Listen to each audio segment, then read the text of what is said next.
When was the last time you held back? You had the idea, the answer, the courage ready to go, but you stayed silent. We've all done it. I've done it. And here's the truth.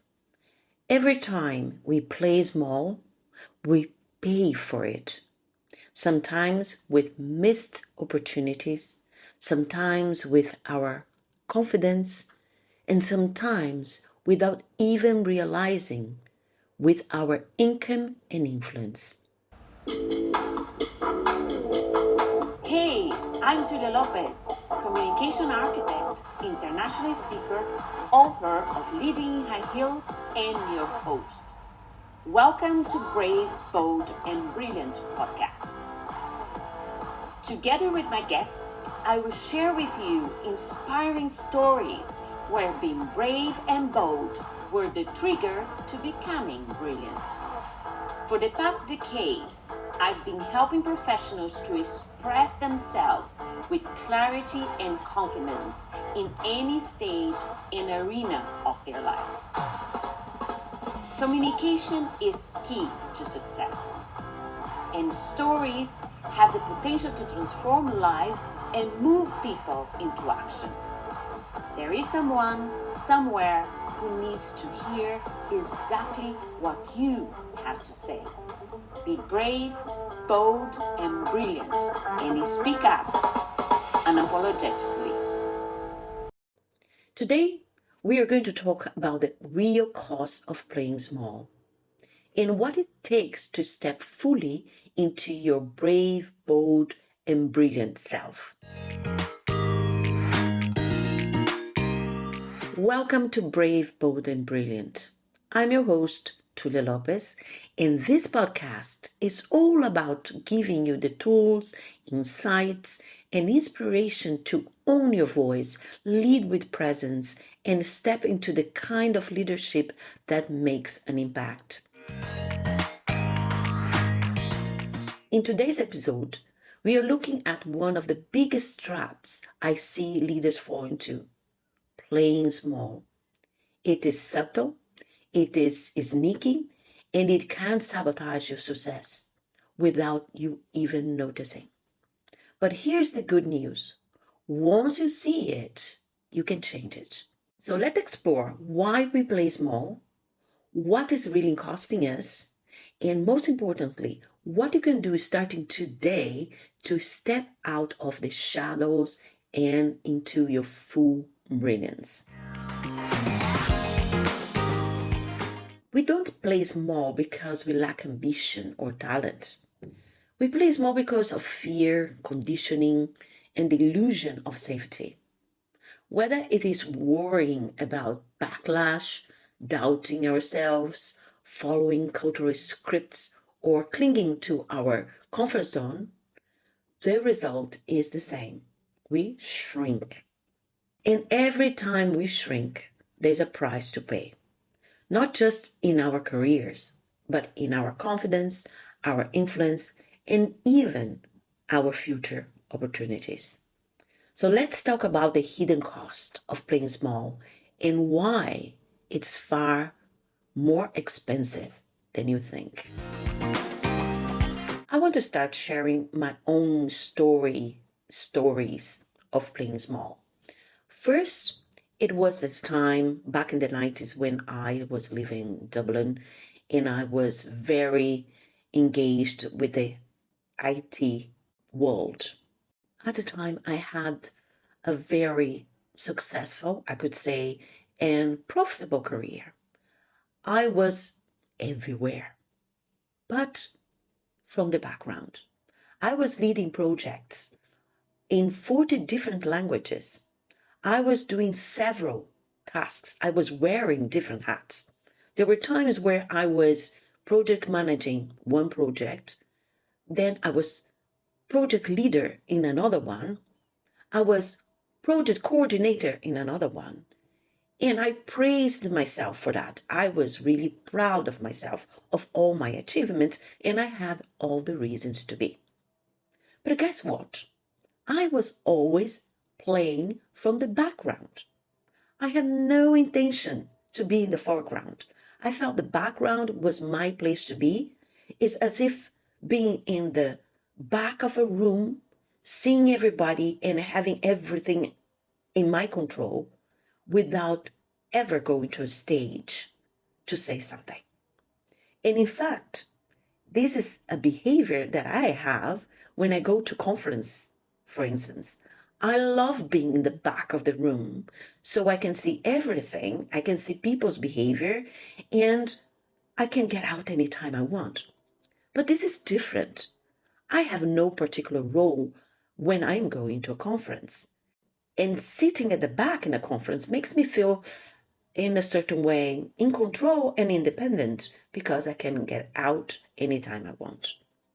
However, if I bring this analogy to my professional life at the time, that didn't work so well. Because yes, indeed, I was very efficient. I delivered on my promises. I was recognized, but I had no intention to stand out and to claim my position in the front row on stage.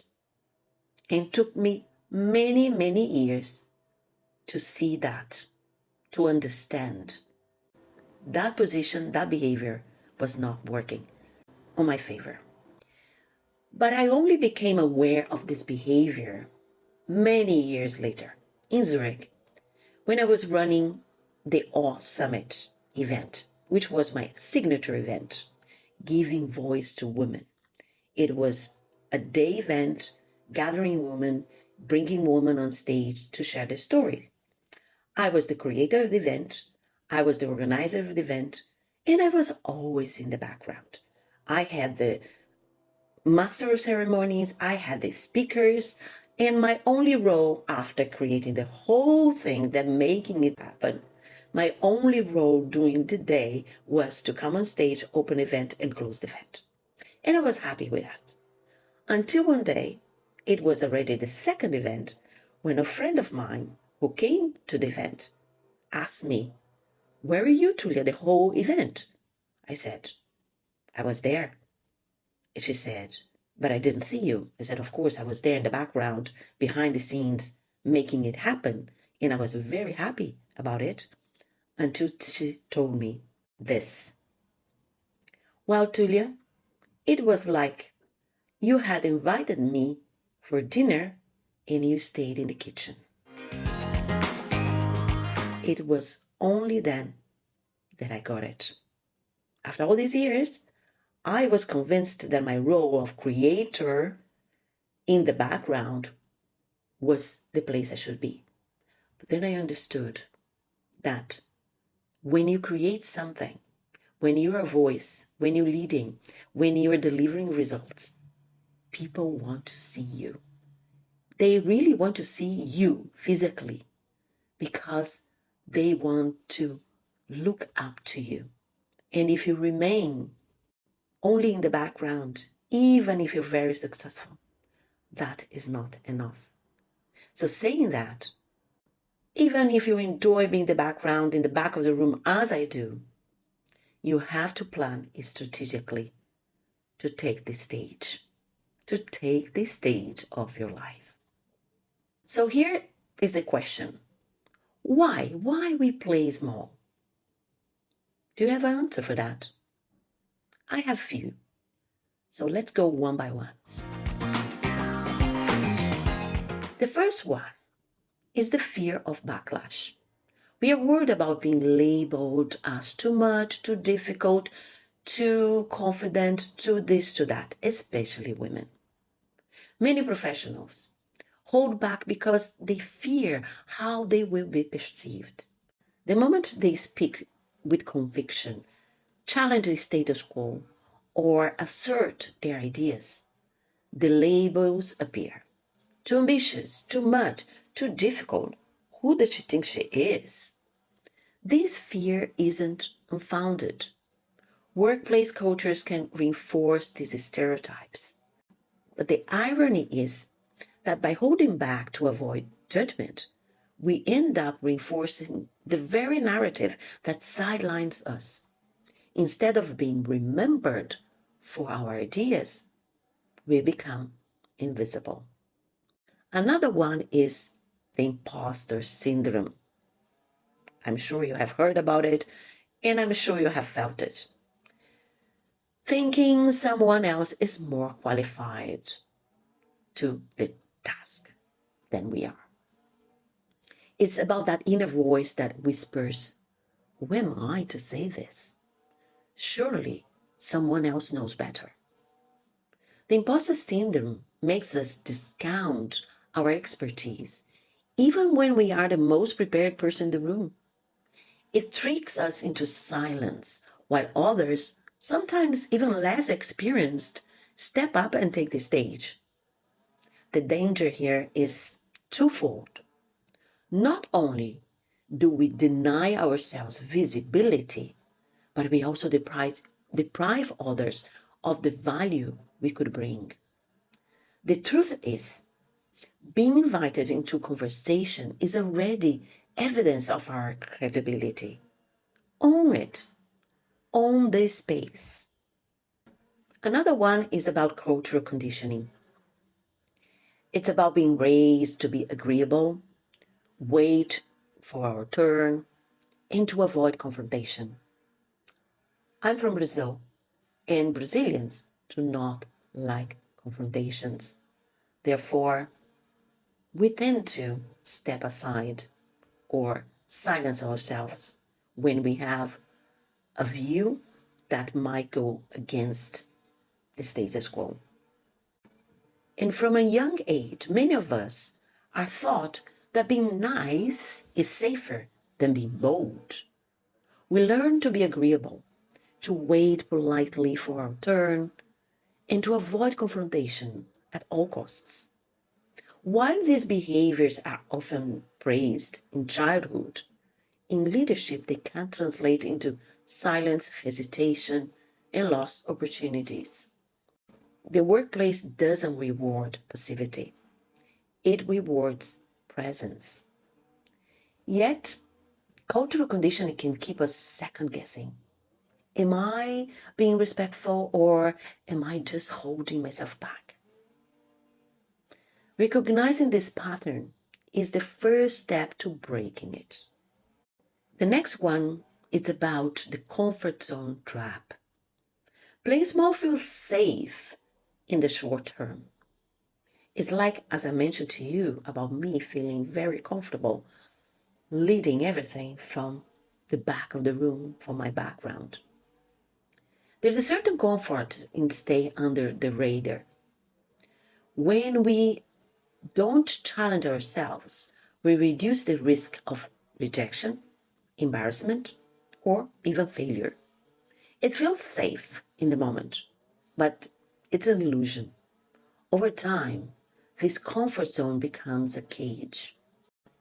Because opportunities pass us by, others take the spotlight, and we are left wondering why our careers fell stagnant. Playing small might protect us from short-term discomfort, but it guarantees long-term regret. Remember that. The thing about playing small is this, that it rarely feels dangerous in the moment. In fact, it feels comfortable. But over time, that comfort turns into a cage. Now, what will be the real costs of playing small? Here's what I have listed based on my experience working with leaders in different levels of their career, especially going towards executive level, when visibility is important, is part of their strategy for them to get there. The first real cost of playing small, I would say, is with your career. If you play small, opportunities pass you by because people don't know the full extent of your value. The second one is financial cost.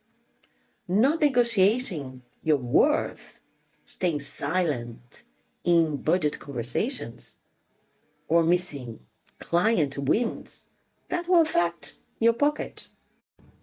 There's also the personal cost. of diminished confidence, which becomes a growing gap between your potential and your reality. And finally, legacy, the legacy cost. If you keep playing small, you are not modeling bravery for those who look up to you. And as a leader, remember, people are looking up to you. This is why my friend told me, "Where are you, Tulia? You invited me for dinner and you kept yourself in the kitchen," when I was creating my event, when I was doing everything to make people happy, to make the event a success. But I was not visible. I was in the background. I was behind the curtains. I thought that was the place I should be, but I was wrong.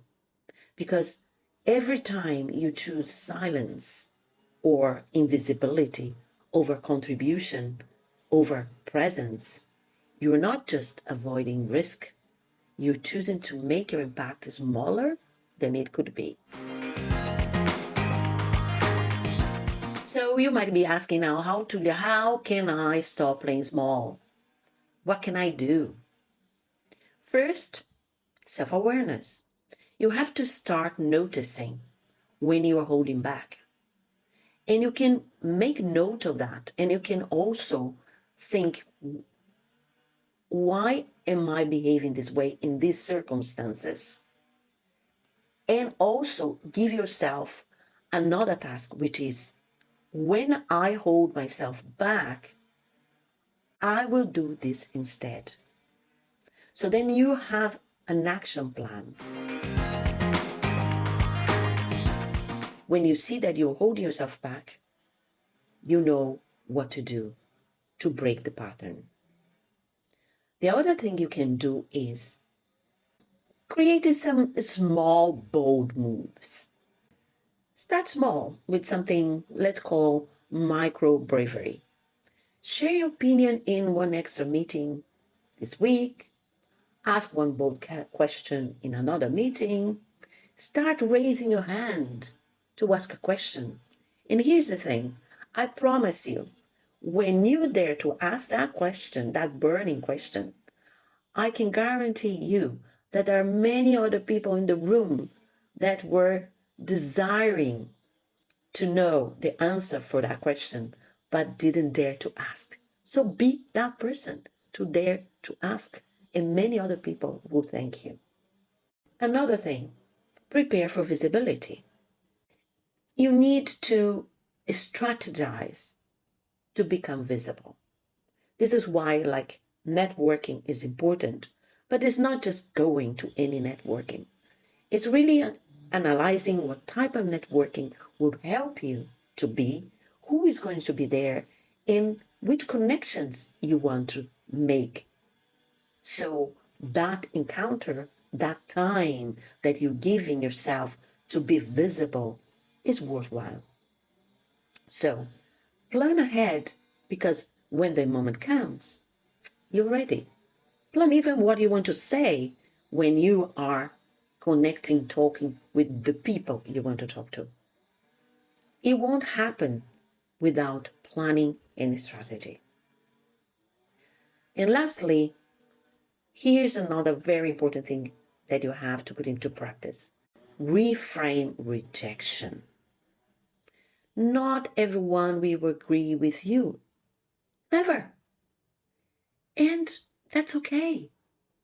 That's okay. People have other ideas, other views, other perspective. Acknowledge their views instead of feeling attacked by their different views. Acknowledge them and say to them, thank you for your different view of this subject.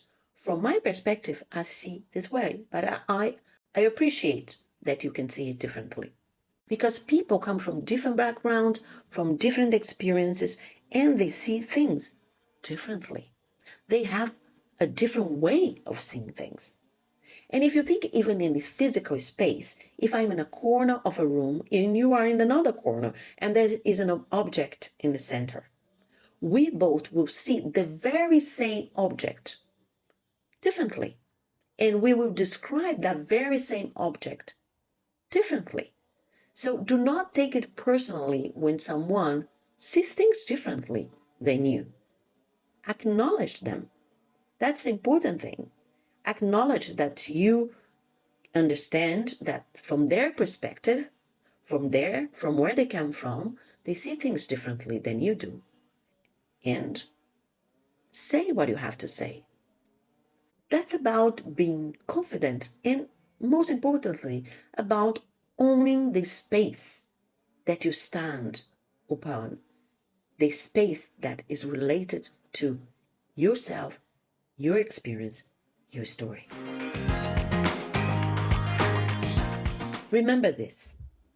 Playing small might feel safe today, but in the long run, it costs you far more than you think.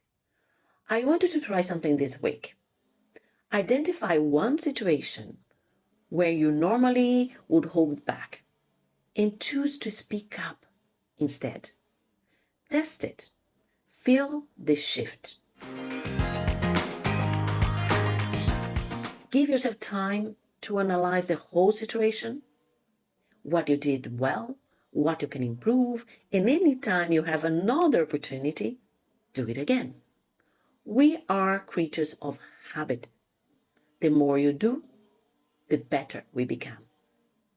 And if you do it, send me a message, tag me, let me know. Because your brave, bold, and brilliant moment might just inspire someone else to take theirs. This is how we grow, not in giant leaps alone, but in the everyday choice to take up space, the space that we deserve to take. I'm Tulia Lopes, and this is Brave, Bold, and Brilliant. And let's continue speaking up unapologetically.